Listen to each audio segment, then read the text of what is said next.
하나님 말씀 보시겠습니다. 요한복음 5장 1절에서 9절 말씀입니다. 요한복음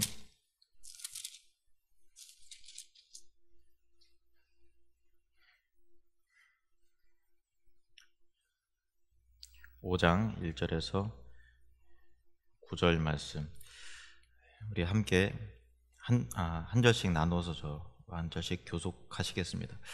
그 후에 유대인의 명절이 되어 예수께서 예루살렘에 올라가시니라.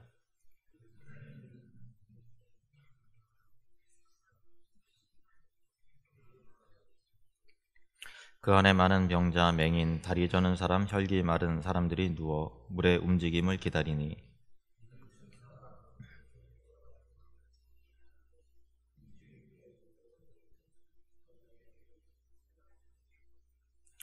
거기 38배 된 병자가 있더라.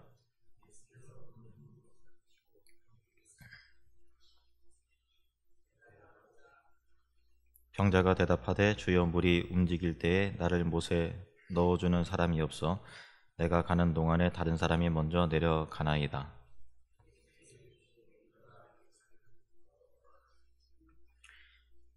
그 사람이 곧 나와서 자리를 들고 걸어가니라. 이 날은 안식일이니. 아멘. 기도합니다. 하나님, 주님의 말씀이 우리에게 생명이 되게 해주시옵소서. 예수님의 이름으로 기도드립니다.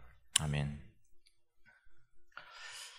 예수님께서 갈릴리 사역을 하시다가 절기가 되셔서, 절기에는 모든 유대인들이 다 예루살렘에 가서 하나님을 예배하잖아요. 그래서 예수님도 어떤 절기인지 구체적으로 나와 있지 않습니다만은 다시 예루살렘으로 가셨을 때 행하신 일입니다. 1절, 2절 말씀을 보시면요, 1절, 2절 함께 읽겠습니다. 그 후에 유대인의 명절이 되어 예수께서 예루살렘에 올라가시니라. 예루살렘에 있는 양문 곁에 히브리 말로 베데스다라 하는 못이 있는데 거기 행각 5이 있고, 양문이라고 하고 있는데요, 이제 소, 양 할 때 그런 양문입니다. 그러니까 과거 이제 예루살렘은 성으로 삥 둘러싸여 있는데 성에 출입구가 있잖아요. 여러 문들이 있죠. 우리나라도 조선시대 때 보면은 사대문이 있고 또 사수문이 있잖아요. 뭐 동대문, 서대문, 남대문 그렇게 여러 문들이 있듯이 예루살렘에도 10개의 큰 문이 있었어요. 거기에 뭐 어문이라고도 하고 분문이라고도 하고 또 샘문, 골짜기 문, 오늘은 또 양문 이렇게 나옵니다. 양문이라는 것은 짐승의 양을 말하는 거죠. 그래서 예루살렘 성곽의 북쪽에 위치하고 있었는데 제사에 쓰는 양들이 출입을 하는 양문이었어요. 그래서 그 성문으로 들어가면 바로 성전이 있었고, 성전에서 제사할 때 그 양들이 출입하고 그렇게 했었지요.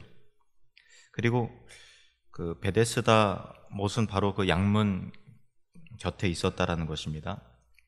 베데스다라는 말 자체가 베이트, 히브리어로 베이트, 그리고 헤세드는 은혜라는 단어고요. 베이트는 집입니다. 그러니까 은혜의 집이라는 합성어예요. 그래서 히브리 사람들은 그게 얼른 이제 그 베데스다라고 하는 것은 우리는 베데스다라는 단어로 들어오는데 유대인들은 은혜의 집이라는 그 의미로 들어오게 되는 그런 단어죠. 성경에 보면은 어떤 성경의 이름에 관한 상징적 메시지가 담겨져 있는 경우가 굉장히 많이 있어요. 베들레헴 같은 경우도 베이트, 집이죠. 레헴, 이것은 떡이라는 뜻입니다. 예수님께서 베들레헴에서 태어나셨는데 의미적으로 보자면은 떡집이라고 불리는 마을에서 태어나신 거죠. 예수님께서 요한복음 6장에 보면은 내가 하늘로부터 내려온 살아있는 떡이다 라고 말씀을 하셨죠. 그래서 그 생명의 떡이시고 살아있는 떡인 예수님을 먹어야 우리가 살잖아요. 근데 그 예수님이 베들레헴, 베이틀레헴, 그러니까 떡집에서 태어나신 거죠. 그런 상징적으로 그 의미가 담겨 있는 내용들이 성경에 많이 있는데, 오늘 이 베데스다라고 하는 것도 은혜의 집이라고 하는 그런 의미가 담겨져 있습니다.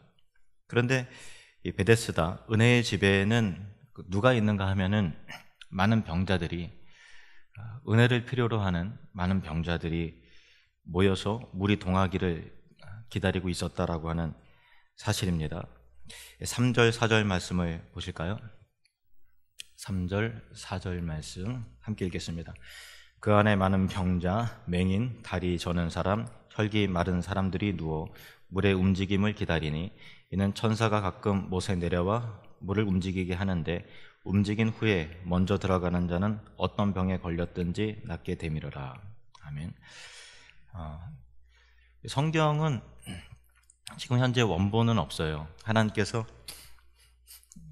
마치 모세의 시체를 감추신 것 같이 그게 있으면 사람들이 그거를 우상화하고 하니까, 아마도 성경 원본이 있다고 하면 또 사람의 본성상 그것을 우상화하고 그럴까 싶어 아마 감추신 것으로 저는 이해하고 있는데, 현재 사본만 있죠. 그러니까 성경의 원본을 베껴서 필사로 베껴서 쓴 사본이 있는데, 사본은 구약에는 한 6,000개 정도의 사본이 있고요, 신약 성경은 5,000개 정도의 사본이 있어요. 근데 그 사본을 믿을만 할 때 거의 100% 신뢰해도 되죠. 왜냐하면 한 글자 한 글자 정성스럽게 다 이렇게 옮겨서 했기 때문에. 근데 옮기는 과정 중에 점을 하나 잘못 찍어서, 그 점을 못 찍어서 단어가 조금 약간 살짝 뭐 바뀌었다든가 하는 그런 것들도 있는데, 사본 자체가 워낙 많이 있기 때문에 각각의 비교해서 보면 어떤 것이 그 잘못 옮겨졌는지가 금방 드러나니까 우리가 사본 성경을 번역을 한 것인데 100% 신뢰해도 무리가 없어요. 그리고 또 어떤 뭐랄까, 사본의 어떤 다른 부분들이 어떤 사본에는 있는데 어떤 사본에는 없는 경우 같은 경우는 괄호로 표기가 돼 있어요. 오늘 읽은 본문을 보면은, 다시 스크린 한번 보여주실래요? 여러분 성경도 보셔도 되고요. 물의 움직임을 기다리니 이는 천사가 가끔 못에 내려와 물을 움직이게 하는데 움직인 후에 먼저 들어가는 자는 어떤 병에 걸렸든지 낫게 되미르라. 괄호로 돼 있죠. 여러분 성경도 마찬가지일 거예요. 이거는 어떤 사본에는 없고 어떤 사본에는 있는데, 이게 빼기도 뭐하고 넣기도 뭐 할 때는 이제 가로로 표기가 되어 있습니다. 가끔 성경 읽어보시면 가로로 된 데가 있어요. 그런데 이런 것들이 조금 몇 개 있긴 있는데, 교리적으로 굉장히 중요한 의미가 담겨져 있다거나 아니면은 문맥적으로 큰 차이가 나는 경우는 거의 없기 때문에 해석하는데 큰 무리는 없습니다. 그런데 이 본문 같은 경우는 대다수의 사본에는 다 있는 내용인데, 제일 오래됐고 권위 있는 사본에는 이 괄호가 없어요. 그래서 이게 대다수의 사본은 또 있어요. 그러니까 넣어야 되느냐 말아야 되느냐 이렇게 하다가 괄호로 이렇게 집어넣은 것이죠. 근데 해석하는 데는 큰 무리는 없어요. 왜냐하면요, 그 이유를 좀 말씀을 드릴게요. 5절부터 7절 말씀을 보시면 5절부터 7절 같이 읽겠습니다. 거기 38배 된 병자가 있더라. 예수께서 그 누운 것을 보시고 병이 벌써 오랜 된 줄 아시고 이르시되 내가 낫고자 하느냐? 병자가 대답하되 주여, 물이 움직일 때에 나를 못에 넣어주는 사람이 없어 내가 가는 동안에 다른 사람이 먼저 내려가나이다. 그러니까 38년 된 병자가 있는데 예수님께서 내가 낫고자 하느냐 이렇게 묻죠. 병자가 대답을 합니다. 근데 그 대답하는 내용이 물이 움직일 때에 나를 못에 넣어주는 사람이 없어서 내가 가는 동안에 다른 사람이 먼저 내려갑니다 라고 하는 거죠. 그러니까 그게 괄호의 내용처럼 실제 천사가 물을 동하게 하는 때가 있어서 그때 먼저 들어가게 되면 낫는 그런 일들이 실제로 있었는지, 아니면 사람들이 어떤 그 전설적인 이야기를 그 신뢰해서 이렇게 하고 있었는지 모르나 분명한 것은 38년 된 병자가 그 물을 동할 때 얼른 들어가야 되는데 먼저 들어가지 못해서 3년 동안 지금 이러고 있습니다 라고 하는 그 사실을 지금 이 병자는 그냥 믿고 있는 거죠. 그러니까 그 사실 유무를 떠나서 이 병자와 그 관련된 거기 있는 사람들은 물이 동할 때 먼저 들어가야 되는데 이게 자꾸만 이게 늦는 거예요. 그래서 거기에 계속 이게 속된 말로 말하면 죽치고 있는 거죠. 그리고 거기서 물이 동할 때까지 이게 기다리고 있는 것입니다. 여기에 보면 참 이 베데스다라고 가지고 있는, 베데스다는 말씀드렸다시피 은혜의 집이잖아요. 근데 은혜의 집인데 묘하게도 경쟁에서 이긴 사람만이 살아남는 그런 곳이에요. 그러니까 은혜가 있어야 되는 집에 은혜가 없어요. 정작 은혜가 필요한 사람은 은혜를 못 받아요. 왜냐하면 생각해 보세요. 은혜가 제일 필요한 사람이 제일 병약한 사람이잖아요. 스스로 몸을 움직일 수 없는 그런 사람인데 그 사람들은 이길 승산이 없어요. 그리고 별로 본고침을 받을 필요가 없는 그런 팔팔한 사람들이 제일 먼저 뛰어 들어갈 수 있는 그런 곳이니까 말은 은혜의 집인데 은혜와 자비가 없는 그런 그 모순된 그런 곳이죠. 저는 이 베데스다에 머물렀던 사람들을 생각을 하면은 두 단어가 생각이 나더라고요. 하나는 경쟁, 하나는 율법. 그게 생각이 나요. 베데스다는 오늘날 우리가 사는 사회하고 굉장히 많이 닮아 있습니다. 오늘날의 사회도 내가 다른 사람을 꺾지 못하면, 이기지 못하면 내가 지고 내가 죽는 그런 무한 경쟁을 벌이잖아요. 제가 속초에 우리 교육자들하고 속초에 그 대포항에 갔었어요. 교육자 수련을 하면서 마지막 날 대포항에 갔어요.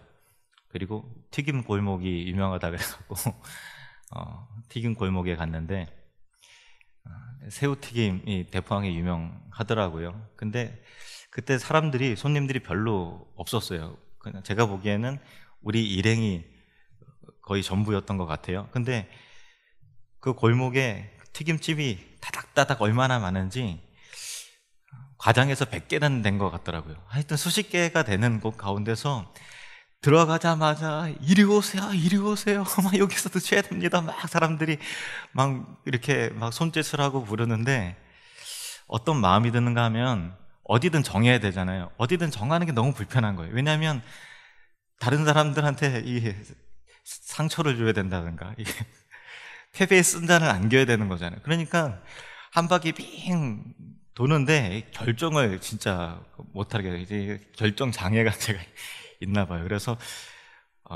그냥 다른 분들이 정하는 대로 그냥 뒤따라 들어갔는데 그러면서도 마음이 불편하더라고요.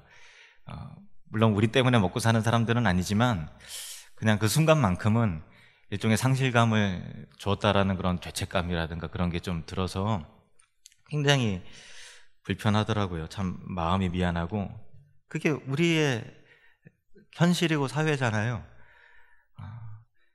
계속해서 경쟁에 나가야 되고 그러는 것에 지쳤죠. EBS 다큐 프라임의 자본주의라는 주제로 다큐멘터리가 나왔는데 그걸 제가 보니까요, 그 자본주의가 돌아갈 수 있는 것이 이게 경쟁 시스템이기 때문에 돌아간다라는 거예요. 거기서 이렇게 말하고 있더라고요. 우리의 자본주의 시스템은 경쟁이 필수적이다. 이것은 아이들의 의자 앉기 놀이와 다를 바가 없다. 노래하고 춤추는 동안은 낙오자가 없다. 하지만 음악이 멈추면 언제나 탈락자가 생긴다. 의자는 언제나 사람보다 모자라기 때문이다. 의자 앉기 놀이를 해요. 음악이 흘러갈 때 막 돌아가고 있는데 아이들은 10명인데 의자는 9개예요. 음악이 끝나면 앉아야 되는데 한 명은 못 앉아요. 그래서 낙오자가 생기고 또 돌아갑니다. 또 멈춰요. 의자 하나 또 빼지요. 또 낙오자가 생겨요. 자본주의 시스템이 적은 것 가지고 이게 나눠 먹어야 되는데 가진 자들이 더 많이 이렇게 하기 때문에 늘 우리는 그 경쟁에 지치고 피곤해하고 또 이겨야 되는, 악착같이 살아야 되는 그런 스트레스, 과부하, 그게 현대인들은 다 있어요. 학생들은 학생대로, 어른은 어른대로 얼마나 치열하게 경쟁하면서 삽니까? 어떤 분이 그러시더라고요.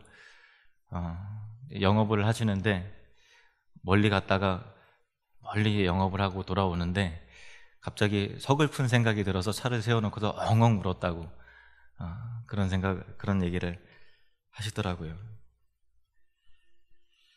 이 베데스다에 있는 사람들이 그랬다라는 거예요. 38년 동안 경쟁했어요. 그런데 경쟁이 지치고 낙오자가 되었던 그런 사람들입니다. 이 베데스다는 또한 율법의 굴레를 말하고 있죠. 율법이라는 것은 인간의 노력과 행위에 의존된 구원 방식이잖아요. 더 정성을 기울이면 되겠지, 더 열심히 하면 더 거룩해지겠지, 죄짓지 않을 수 있겠지. 모든 구원이 나의 의와 나의 행동에 달려있는 것으로 유대인들은 생각했고, 또 실제로 유대인은 아니다 할지라도 모든 사람들이 복음의 은혜를 모르는 사람은 다 율법적이에요. 자기의 의에 의해서, 착한 행실에 의해서 구원을 받을 수 있으리라고 그렇게 생각을 하죠. 그런데 실제로 베데스다의 못에 있었던 사람들은 완전한 사람은 하나도 없었다라는 거예요. 다 병자들, 절름발이, 소경, 또 뭐 중풍병자들, 혈기 마른 자, 몸 불편한 사람들만 가득 있어요. 뭘 의미하는지 아세요? 어느 누구도 먼저 들어갈 수 있는, 거기까지 도달할 수 있는 실력이 아무도 없는 사람들만 와글와글 거리고 있었던 것이 바로 베데스다라고 하는 그런 못의 특징이라는 것이죠. 스스로 구원받을 수 있는 사람들이 아니었어요. 그럼에도 불구하고 더 빨리 가려가면 나을 수 있겠지라고 하는 이 막연한 어떤 그 희망 고문이라 그러잖아요. 막연한 희망만이 존재하는 그런 곳이었어요. 베데스다의 병자들, 절름발이, 맹인, 혈기 마른 자들은 영적인 의미에서 모든 인류를 말하고 있는 것입니다. 사람은 스스로의 노력으로, 자력으로 절대 구원받을 수 없지요. 그런데 그럴 일을 하고 있다고 믿으면서 계속해서 율법으로, 행위로 자기 의로운 행실을 내세우려고 하는 그런 존재들인 거죠. 근데 분명한 것은 그럴 만큼 온전한 존재들이 못 된다라는 거예요. 죄 안 지을 수 있는 사람이 없다라는 거죠. 이것이 베데스다의 특징인 것입니다. 이 병자는 결국 자기가 할 수 없다는 걸 알았어요. 5절부터 7절 말씀을 보실까요? 5절부터 7절 말씀 같이 읽겠습니다. 시작. 거기 38배 된 병자가 있더라. 예수께서 그 누운 것을 보시고 병이 벌써 오래된 줄 아시고 이르시되 내가 낫고자 하느냐? 병자가 대답하되 주여 물이 움직일 때에 나를 못에 넣어주는 사람이 없어 내가 가는 동안에 다른 사람이 먼저 내려가나이다. 아멘. 잘 보세요. 병이 벌써 오래된 줄 아시고 예수님께서 내가 낫고자 하느냐 이렇게 물었어요. 그러면 여러분이라면 뭐라고 대답하시겠어요? 예, 낫고 싶습니다. 그래야 되잖아요. 근데 병자는 낫고 싶습니다라고 대답하지 않고요. 뭐라고 대답한 거 보세요. 물이 움직일 때에 주여 물이 움직일 때 나를 못에 넣어주는 사람이 없어 내가 가는 동안에 다른 사람이 먼저 내려가나이다. 이 상황을 말하고 있어요. 이 38년 동안 이 병자가 결국 깨달은 게 뭐냐면은 첫 번째는요, 자기 힘으로는 달려가 구원받을 수 없다라는 것을 깨달았어요. 그러니까 내 힘으로 달려갈 수 없습니다라는 걸 아예 포기하고요, 물이 움직일 때 나를 못에 넣어주는 사람이 없었다라고 얘기를 해요. 자기에게는 이제 기대감이 없는 거예요. 해보니까 안 된다. 이 인간은 절망적이다라는 것을 스스로가 이제 경험에 의해서 체득한 것이죠. 두 번째는요, 그렇다면 누군가 나를 도와서 못에다가 넣어줘야 되잖아요. 근데 나를 도와줘서 구원해 줄 수 있는 은혜와 능력이 되는 사람도 하나도 없더라라는 거예요. 사실 그렇잖아요. 거기다 병자들만 했어요. 절름발이, 소경, 혈기 마른 자, 중풍병자들만 가득한데 누가 누구를 도와줘요? 다 똑같은 처지인데 누가 누구를 도와줘요? 그러니까 우리가 처한 세상의 운명이에요. 우리 힘으로도 구원받을 수 없고 우리 주변을 봐더라도 나를 도와서 구원에 이르게 할 수 있는 사람 하나도 없어요. 피차 죄인인데 누가 누구를 구원한단 말입니까? 이게 베데스다 이 모세의 특징이었다라는 것입니다. 38년 동안 자기 자신에 대한 철저한 절망이 있는 거죠. 행함으로는 안 된다라는 거예요. 우리도 다 깨닫는 것 아닙니까? 내 의로는, 내 행함으로는 절대 안 되는구나. 내가 아무리 결단해도 안 되는구나 라는 것을 우리는 다 깨닫게 되는 것이죠. 그런데 왜 38년일까요? 성경에는요, 상징적인 그 내용들이 굉장히 많이 있어요. 근데 상징적인 것이 너무 상징으로 가다 보면은 굉장히 좀 알레고리컬하게 막 자의적으로 흘러가기 때문에 저는 이제 상징적인 것을 하면 꼭 다른 사람들의 학자들의 동의가 있는가라는 것들을 꼭 확인을 합니다. 너무 자의적으로 이상하게 흘러가면 안 되니까. 이거는 학자들에 의해서 동의가 있는 그런 내용이에요. 자, 신명기 2장 14절에서 15절 말씀을 보시면요. 신명기 2장 14절에서 15절 같이 읽겠습니다. 시작. 가데스 바네아에서 떠나 세렛 시내를 건너기까지 38년 동안이라. 이때에는 그 시대의 모든 군인들이 여호와께서 그들에게 맹세하신 대로 진영 중에서 다 멸망하였나니 여호와께서 손으로 그들을 치사 진영 중에서 멸하신 고로 마침내는 다 멸망되었느니라. 아멘. 광야에서 몇 년 동안 이스라엘 백성들이 광야 생활을 했죠? 몇 년입니까? 40년이죠. 근데 왜 38년은 어디서 나온 걸까요? 38년은요, 시내산에서 율법을 받기 전까지는 2년이라는 기간이 있었어요. 율법을 받고 나서는 38년이에요. 38년에, 그러니까 가데스 바네, 율법을 받고서 이제 가나안 땅 가데스 바네아에 이르러 들어가야 되는데 못 들어가겠다 그래서 뺑뺑이로 돌았잖아요. 거기서부터 시작되면 이제 38년 동안 광야 생활을 한 것이고, 앞서서 2년을 계산하면 40년 광야 생활이 되는 건데, 38년은 무엇인가 하면은 율법이 주어졌던 그 순간, 여기서 어떤 상징이 있는가 하면은, 잘 보세요. 율법이 주어졌던 38년 동안에 있었던 모든 사람들은 율법의 기준에 도달하지 못했어요. 그래서 다 거기서 하나님의 심판을 받아 죽었다라는 거예요. 가나안 땅은 어떤 사람들이 들어가느냐? 은혜 받은 사람들이 들어간다는 거예요. 천국이라는 것, 구원이라는 것은 율법의 행위에 의해서 아무도 들어갈 수가 없고, 하나님께서 은혜를 주셔야만 비로소 들어갈 수 있는 것이 가나안 땅이요, 하나님 나라요, 천국이다라는 것을 상징적이고 비유적으로 그렇게 말씀하고 있는 것이죠. 베데스다의 38년 된 병자가 의미하는 것은 그 율법, 자기의 열심, 자기의 의로움으로는 절대로 고침을 받을 수 없다라는 것을 상징하고 있는 거예요. 율법을 상징하고 있는 것입니다. 우리가 이것을 알아야 돼요. 우리의 행위로는, 우리의 삶으로는 절대로 하나님 앞에 의롭다함을 받을 수 없다라는 것입니다. 우리의 힘으로는 안 되기 때문에 하나님의 아들 예수 그리스도를 우리에게 보내주셨어요. 예수님께서 이 땅에 오신 이유가 바로 그것입니다. 갈라디아서 2장 16절 말씀 보시겠습니다. 갈라디아서 2장 16절 시작. 사람이 의롭게 되는 것은 율법의 행위로 말미암음이 아니요 오직 예수 그리스도를 믿음으로 말미암는 줄 알므로 우리도 그리스도 예수를 믿나니 이는 우리가 율법의 행위로서가 아니고 그리스도를 믿음으로써 의롭다함을 얻으려 함이라. 율법의 행위로서는 의롭다함을 얻을 육체가 없느니라. 아멘. 다시 한번 읽겠습니다. 다시 한번 시작. 사람이 의롭게 되는 것은 율법의 행위로 말미암음이 아니요 오직 예수 그리스도를 믿음으로 말미암는 줄 알므로 우리도 그리스도 예수를 믿나니 이는 우리가 율법의 행위로서가 아니고 그리스도를 믿음으로써 의롭다함을 얻으려 함이라. 율법의 행위로서는 의롭다함을 얻을 육체가 없느니라. 아멘. 사도 바울이 갈라디아 교인들을 했는데요, 가장 율법적인 사람이 사도 바울이었어요. 가장 온전한 삶을 살려고 최대한 노력을 하고 정말 엄청나게 율법으로 고행했던 사람이 사도 바울이었어요. 근데 결국 알게 되는 것은 율법으로는 안 되는구나 라는 것을 아는 거예요. 복음으로만, 예수 그리스도의 은혜로만, 믿음으로만 우리는 의롭다함을 받을 수 있다는 것입니다. 예수를 통해서만 구원을 받을 수 있는 거예요. 그래서 이 사건의 배경이 양문곁 베데스다죠. 율법이 하는 예수 그리스도를 통해서만 구원을 받을 수 있다. 양문, 양의 문, 예수 그리스도 아닙니까? 그래서 요한복음 10장에 예수님께서 이렇게 또 말씀하십니다. 요한복음 10장 7절 그리고 9절 말씀 같이 읽겠습니다. 시작. 그러므로 예수께서 다시 이르시되 내가 진실로 진실로 너희에게 말하노니 나는 양의 문이라. 내가 문이니 누구든지 나로 말미암아 들어가면 구원을 받고 또는 들어가며 나오며 꼴을 얻으리라. 아멘. 양문이었어요. 근데 베데스다였어요. 그런데 예수님이 없자 더 이상 거기 구원의 은혜와 말만 은혜의 집이고 말만 양문의 집이요, 양의 문이었어요.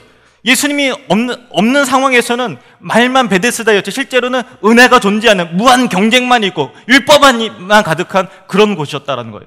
예수님께서 들어가시자 실제로 양의 문이 되어주셨어요.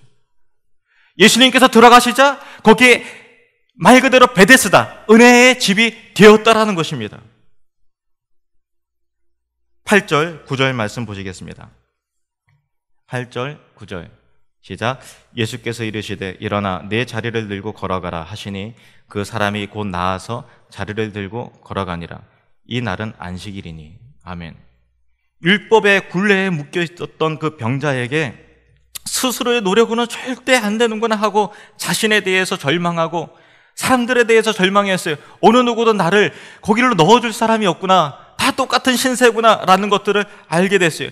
온전한 믿음의 지식이 있었던 것은 아니었어요. 그러나 예수님께서는 구원의 은혜를 베푸셨습니다.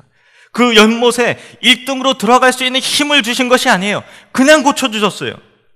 율법에 도달할 만한 엄청난 파워를 주신 것이 아니에요. 그냥 값없이 의롭다고 인정해 주시는 것, 그것이 바로 구원입니다. 저와 여러분에게, 아무런 자격 없는 저와 여러분에게 그런 구원의 은혜를 베풀어 주셨습니다. 같이 한번 고백해 보겠습니다. 나는 예수님 안에서 의인입니다. 아멘. 우리 옆 사람에게 이렇게 축복해 볼까요? 예수님의 구원의 은혜가 당신에게 임했습니다. 예수님의 구원의 은혜가 우리 집사님에게 임했습니다.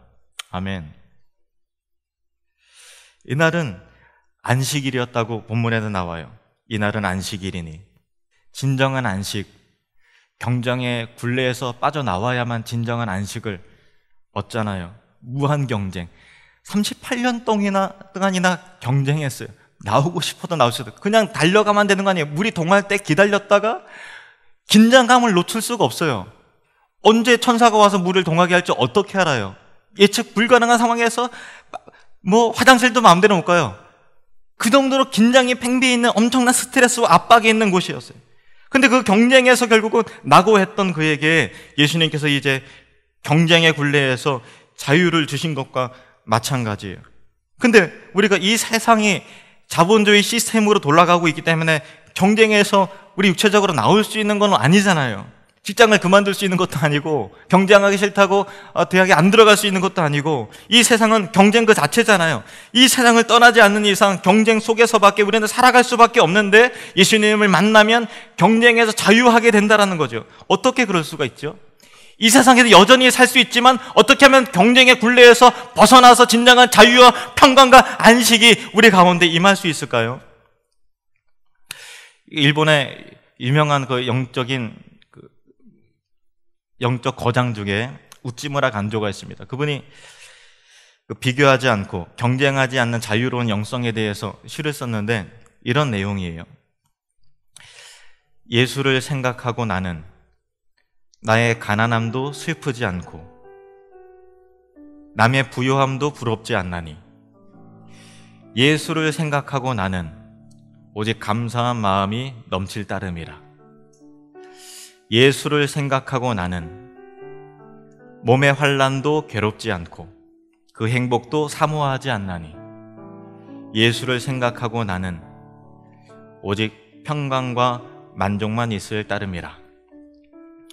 예수를 생각하고 나는 일의 실패에 실망하지 않고 그 성공에 기뻐하지 않나니, 예수를 생각하고 나는 영원한 승리자이기 때문이다.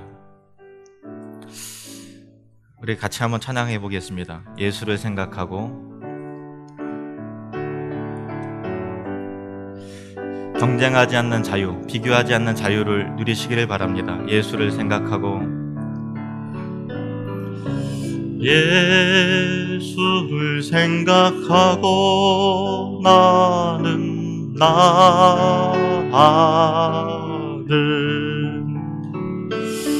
나의 가난함도 슬프지 않고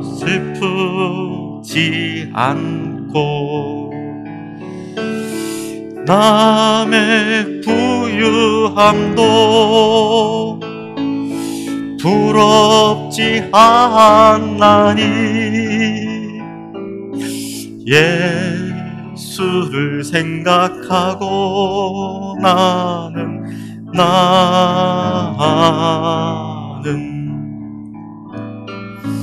오직 감사한 마음이 넘칠 따름이라.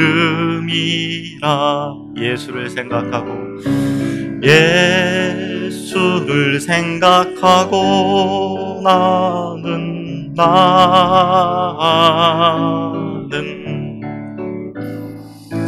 몸의 환난도 괴롭지 않고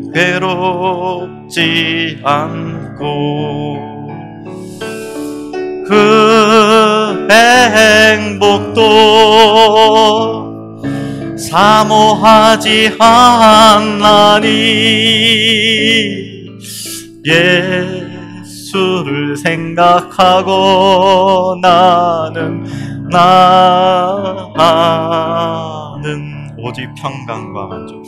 오직 평강과 만족만 있을 따름이라. 예수를 생각하고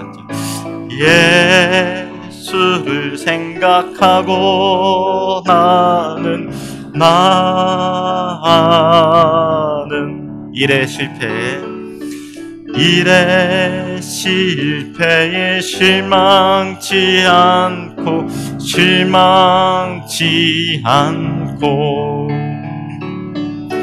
그 성공에 뛰며 기뻐하지 않나니 예수를 생각하고 나는 오직 영원한 승리자이기